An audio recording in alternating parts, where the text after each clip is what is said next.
नमस्ते मित्रों, इस वीडियो में हम लोग देखने वाले हैं graphical representation of basic functions. जैसे मान लीजिए एक फंक्शन है y इज इक्वल टू सी, यानी कि कोई कांस्टेंट, तो उसका ग्राफ एक स्ट्रेट लाइन होगा जो कि x कोऑर्डिनेट के पैरेलल होगा, और जो भी यहाँ y की वैल्यू होगी वो होगी c, और x की किसी भी वैल्यू के लिए हम लोग यही वैल्यू प्राप्त करेंगे। दूसरा एग्जांपल है y is equal to x, यानी कि x की किसी वैल्यू के लिए y की वैल्यू सेम रहेगी, और ये जो एंगल होगा ये 45 डिग्री होगा। नेक्स्ट हम लोग देख रहे हैं कि अगर हम इसमें कुछ जोड़ें या घटाएं, तो मान लीजिए y इज इक्वल टू सी था, अब c+2 कर दिया, तो क्या होगा, वो भी उसी तरह का ग्राफ दिखेगा, मगर वो कुछ ऊपर शिफ्ट हो जाएगा। उसकी जगह हम उसमें कुछ घटा दें, मान लीजिए y is equal to c-4 कर दिया, तो वो कुछ नीचे चला जाएगा। इसी तरह से अगर y is equal to x में हम लोगों ने कुछ जोड़ा, तो वो क्या होगा, जब x की वैल्यू 0 होगी तो y की वैल्यू c आ जाएगी। उसी तरह से y is equal to x minus C किया और x की वैल्यू यहाँ 0 रखा, तो क्या होगा, y की वैल्यू जो नेगेटिव c की वैल्यू है वो आ जाएगी। ये जो ग्राफ है वो ऊपर भी शिफ्ट होगा, नीचे भी शिफ्ट होगा। अगर पॉजिटिव वैल्यू हो तो ऊपर और नेगेटिव वैल्यू हो तो नीचे। नेक्स्ट हम लोग देख रहे हैं कि अगर हम लोग मल्टीप्लाई करें, जैसे y इज इक्वल टू सी है, इसमें 2 से मल्टीप्लाई किया तो जो वैल्यू आ रही थी वो डबल हो जाएगी और फिर ग्राफ कुछ वैसा ही दिखेगा। और अगर y is equal to c divided by 2 किया तो वो जो वैल्यू है वो हाफ हो जाएगी और ग्राफ सेम वैसा ही दिखेगा, बस y की जो वैल्यू आ रही थी किसी भी x पे वो c/2 रहेगी।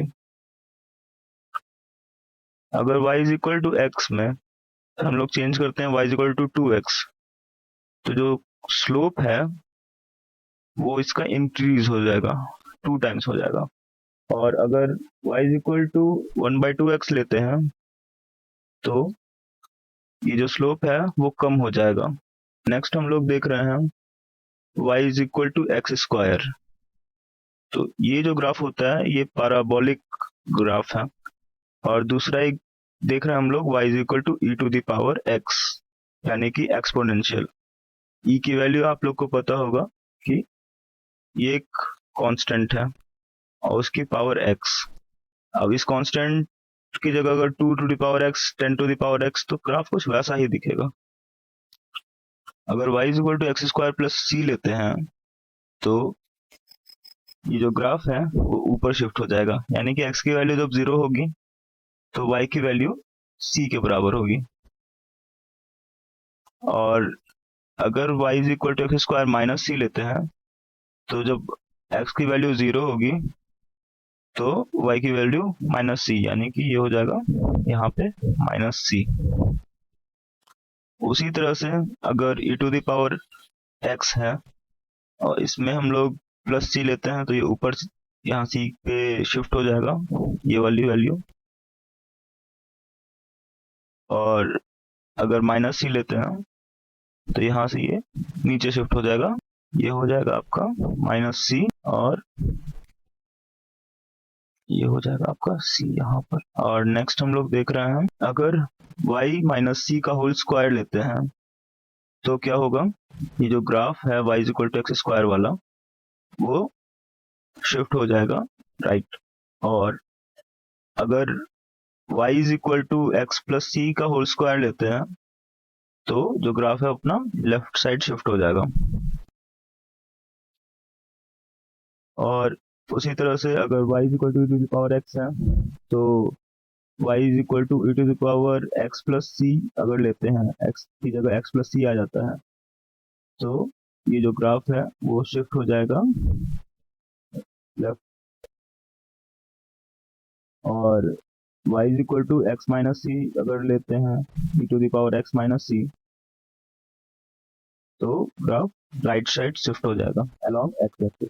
नेक्स्ट हम लोग देख रहे हैं कि अगर उसमें हम लोग मल्टीप्लाई करें किसी कांस्टेंट से, तो क्या होगा। अगर कांस्टेंट से मल्टीप्लाई करते हैं तो वो ग्राफ थोड़ा सा सिकुड़ सा जाएगा, पतला हो जाएगा। और अगर हम लोग डिवाइड करते हैं तो ग्राफ थोड़ा फैल जाएगा, क्योंकि मतलब जो चेंज है वो कम रिफ्लेक्ट करेगा अगर फैल गया। ये मतलब हम लोग निकाल सकते हैं, जैसे यहाँ पर ये वैल्यू आ रही थी अपनी y इज इक्वल टू, अगर 2 ले रहे हैं, x इज इक्वल टू अगर 2 है तो एक्स स्क्वायर हो गया अपना 4, और इसको अगर हम लोग डिवाइड बाय 2 करते हैं तो अपना वैल्यू आ जाता है 2, और अगर मल्टीप्लाई बाय 2 करते हैं तो इसकी वैल्यू आ जाएगी ये 8।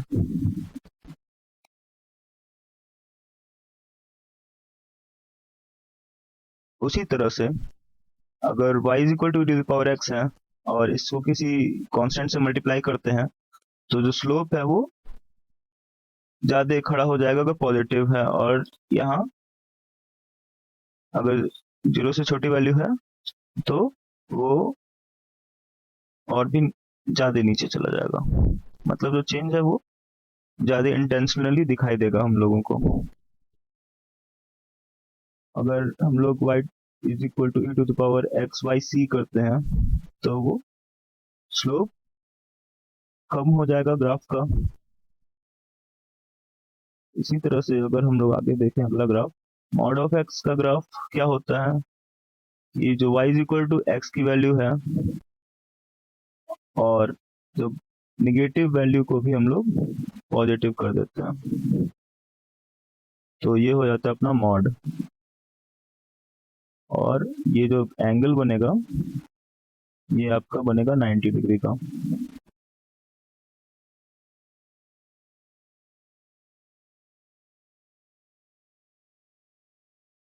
और ये जो y is equal to e to the power x था, इसका रिफ्लेक्शन एक फंक्शन है, वो है log ऑफ x। जैसे हम लोग देख पा रहे हैं कि जिस तरह से ये नीचे से उठ के ऊपर जा रहा था, ये उतनी ही स्पीड तेजी से ये x डायरेक्शन में है, और y is equal to x इसका एक मिरर की तरह काम कर रहा है। अच्छा, हम लोग देख रहे हैं कि अगर इसमें हम लोग कोई कांस्टेंट ऐड करते हैं बाहर, मतलब मॉड फंक्शन के बाहर, तो क्या होगा, वो ग्राफ ऊपर की तरफ शिफ्ट हो जाएगा। अगर हम लोग y is equal to mod of x में से माइनस कांस्टेंट करते हैं तो ग्राफ नीचे की तरफ शिफ्ट हो जाएगा। उसी तरह से log ऑफ एक्स में भी अगर ऐड करते हैं कोई कांस्टेंट फंक्शन के बाहर, तो वो ग्राफ ऊपर की तरफ शिफ्ट हो जाएगा। अगर y is equal to log of x minus c use करते हैं तो log ऑफ एक्स का ग्राफ नीचे शिफ्ट हो जाएगा। अगर हम लोग y is equal to mod of x में मॉड फंक्शन के अंदर x प्लस सी डाल दें, तो जो ग्राफ है वो लेफ्ट साइड शिफ्ट हो जाएगा। और अगर y is equal to mod of x में हम लोग x माइनस सी डाल दें मॉड फंक्शन में, तो ग्राफ राइट साइड शिफ्ट हो जाएगा।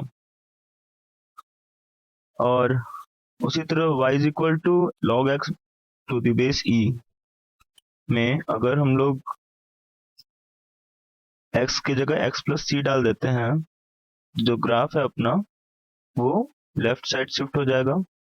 और उसी में अगर x की जगह x माइनस सी डाल देते हैं तो ग्राफ अपना राइट साइड शिफ्ट हो जाएगा।